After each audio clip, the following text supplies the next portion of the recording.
She is the longest-serving leader in the European Union. After 16 years, German Chancellor Angela Merkel will be stepping down. With federal elections slated in less than a week, many are asking what legacy she is leaving behind and what impact did Merkel's chancellorship have on relations with Turkey. Ludovica Brignola has more. Dubbed the Queen of Europe abroad and Mutti at home in Germany, Angela Merkel is currently the longest-serving leader in Europe. She's helped the continent weather some of its biggest challenges in the last 2 decades, from the sovereign debt crisis to the COVID-19 pandemic, earning the nickname of Crisis Manager. But after 16 years in power as the Chancellor of Europe's largest economy, she is set to retire, sparking fears of a far-right drift in European politics. But who is Angela Merkel? Born in 1954, she grew up in war-torn East Germany in the midst of the Cold War. A physics graduate and a doctor in quantum chemistry, Merkel was working in a physics lab in the German capital when the Berlin Wall fell. It was a watershed moment for the country and for her career. It spurred her interest in politics, leading her to become the deputy press secretary to East Germany's last prime minister. In 1991, she was appointed Federal Minister for Women and Youth under Chancellor Helmut Kohl and Minister for the Environment and Nuclear Safety in 1994. In 2005, she became Germany's first female Chancellor. The battles she fought during her 4 terms in office shaped Europe's economic future, making her one of the most influential leaders in the continent. As the financial crisis took hold, Merkel bailed out Germany's banks, quickly committing to fiscal austerity to deal with growing debt. This allowed Germany to recover faster than any other European country. She also helped craft a bailout plan for Greece, managing to keep the country in the Eurozone. But she's also faced her fair share of criticism. In Athens, anti-German sentiment spilled onto the streets. Protesters claimed that the austerity measures she forced on Greece were only designed in Germany's interest, spurring a north-south divide in the continent that survives to this day. In late summer 2015, she opened Germany's borders to over 1 million refugees and asylum seekers. At home, some were proud of a culture of welcoming others, but at the same time, many flocked to far-right party AfD, which became the first extreme-right party to win seats in Germany since the end of the Second World War. During the peak of the COVID-19 pandemic, she was one of the main proponents of the EU's COVID Recovery Fund. The fund has game-changer potential for poorer EU countries, but some say Merkel only saved the EU's single market as it's the key money earner for German business. Whether her legacy is one of divisiveness or financial inclusion, her absence in European politics will be felt as the bloc looks for pragmatic leaders to grapple with the effects of the pandemic and to navigate a quickly changing post-Brexit order. Ludovica Brignola, Straight Talk. And to discuss Merkel's legacy, joining me now from Berlin is Zafer Mese. He is the Berlin Co-ordinator at the SETA Foundation. And from Rome, Valeria Giannotta. She is a political analyst and the scientific director of SETA Observatory on Turkey. A warm welcome to you both. So, after 16 years in power, German Chancellor Angela Merkel will be stepping down and Germany is off to the polls in a few days. Zafer, could you talk to us about the current dynamics of German politics? Well, hi. About the current dynamics, we have elections, as you know. It's a super election year, was in some federal states and now finally on Sunday in Germany. And it's a thrilling time here in Germany because the first time where we have 3 chancellors candidates, and according to what should I say to the polls, it is quite complicated because according to the recent polls, we can see that there is only 3-party coalition possible, yes. and now there are 4 or 5 parties who could be a part of a 3-party coalition. So we have up to 5 constellations it's a permutation of yes. different possibilities. difficulties so far. It's really interesting. It's in the times of pandemic, in times of crisis, and but on the other hand, the campaign till last week was really very boring. There was no polarization, no accusation each other. Now it started last week, but unfortunately for the Christian Democrats, most probably Yes. too late. So, that's what I can say for the first. yeah, so Valeria, polls suggest that there is going to be a coalition government in Germany. How do coalition governments work in that country, and do they have a radical impact on the country's foreign relations as well as international alliances? Well, definitely what is in our concern, which is Turkey, I do believe the main line is just to protect what Angela Merkel has done until now. Mm-hmm. She was able to establish a very cordial and warm relationship with Ankara based on real politics terms.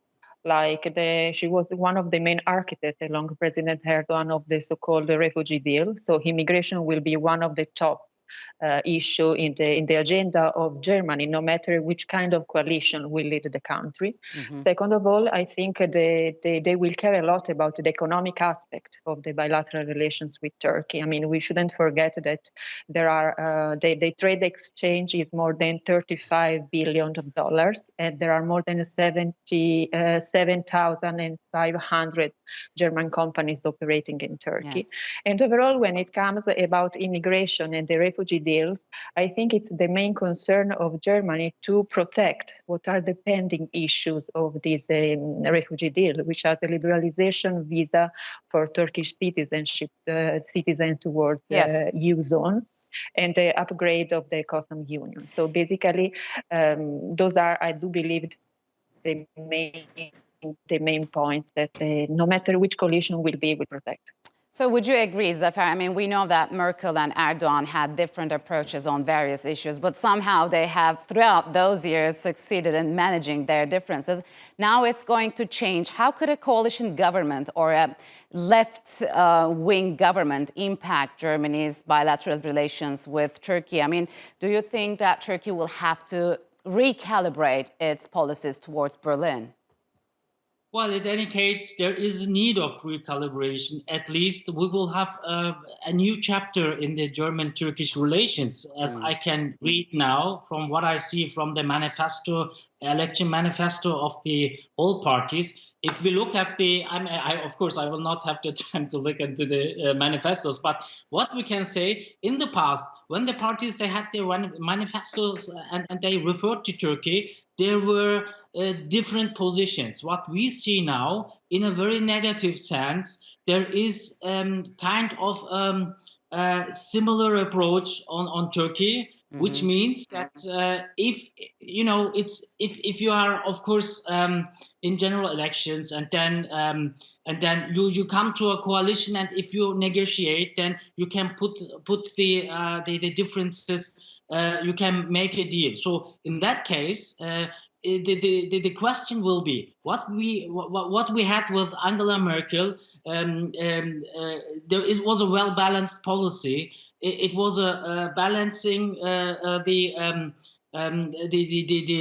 need for further economic relations, because there is a mutual dependency, especially in the economic area, and that means the next government will have most probably the Green in the party, and Green is very hard on that issue. And the key question is, if the Green, it doesn't matter which constellation, Green will be in. So which price they want to pay? Okay. This is the.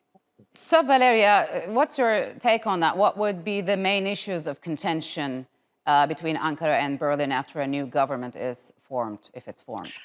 Well, definitely, I do believe that as long as the coalition moves towards the leftist side of the German government, more attention will be paid to the respect of human rights, which is an issue that already arose pretty much with Angela Merkel as well.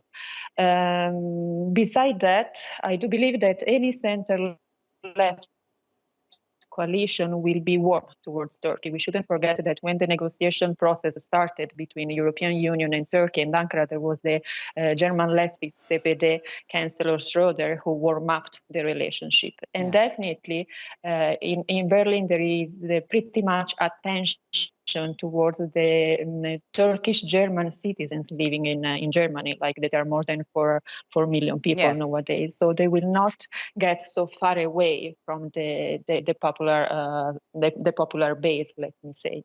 But definitely the attention towards human rights will be one of the critical points. Okay, so Zafer, how has Merkel's rule changed European politics? What were the main turning points in her chancellorship in terms of political dynamics? And how do you think she has tackled them? Well, I think we can say that especially the financial crisis has changed a lot in the European Union. In the beginning, was 2000.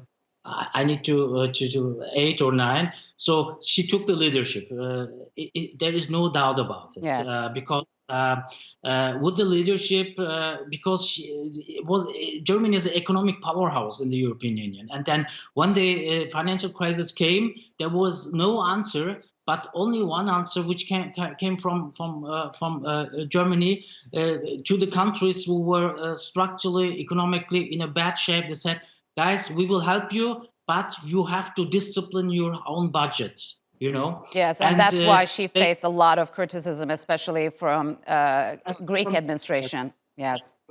And then this was the beginning of a great leadership in coordination with France, but step by step, they increased it more, even especially when it came to the refugee crisis. So then we saw that there are two countries who are really close to each other, France and Germany. But France was a little bit constrained about what's going on there, because economic powerhouse was something else than a geostrategic ambition of Germany to become more powerful in the regional crisis in terms of look at Libya, etc., Eastern Mediterranean crisis, etc. That's what I can say. Merkel realized that there was a vacuum in leadership, and the question is what will happen now when she's going, when she will leave the scene. That means the only leader in Europe is leaving the arena. So, Valeria, do you agree? I mean, will Germany be able to retain its status as a leading driver of EU policy? And now, without Merkel, I mean, how will Europe work with Biden administration on a transatlantic approach to China? Well, definitely there will be a vacuum left. It's very interesting that some think tank in Italy carried out studies, and they still perceive Merkel as the main leader of the European bloc, no matter if Macron is there or not. But I see some interesting movements overall in Italy with the Draghi and the Draghi statement. There is this Italian tendency to try to fill the gap and to relaunch Rome as one of the main anchor of Eurasia, let's say, approach and Atlantic approach. So we will see. I do not see for the time being any leader in Germany able to replace Angela Merkel. Sarkozy, I do believe, is Macron. Sorry, I do believe is at the end of his career. Italy with Mario Draghi can play this role nowadays, and we see a different approach in foreign policy towards Berlin, towards France, and even towards Washington. All right, Valeria Zafer, unfortunately, we'll have to leave it here. Thank you very much for joining us on Straight Talk.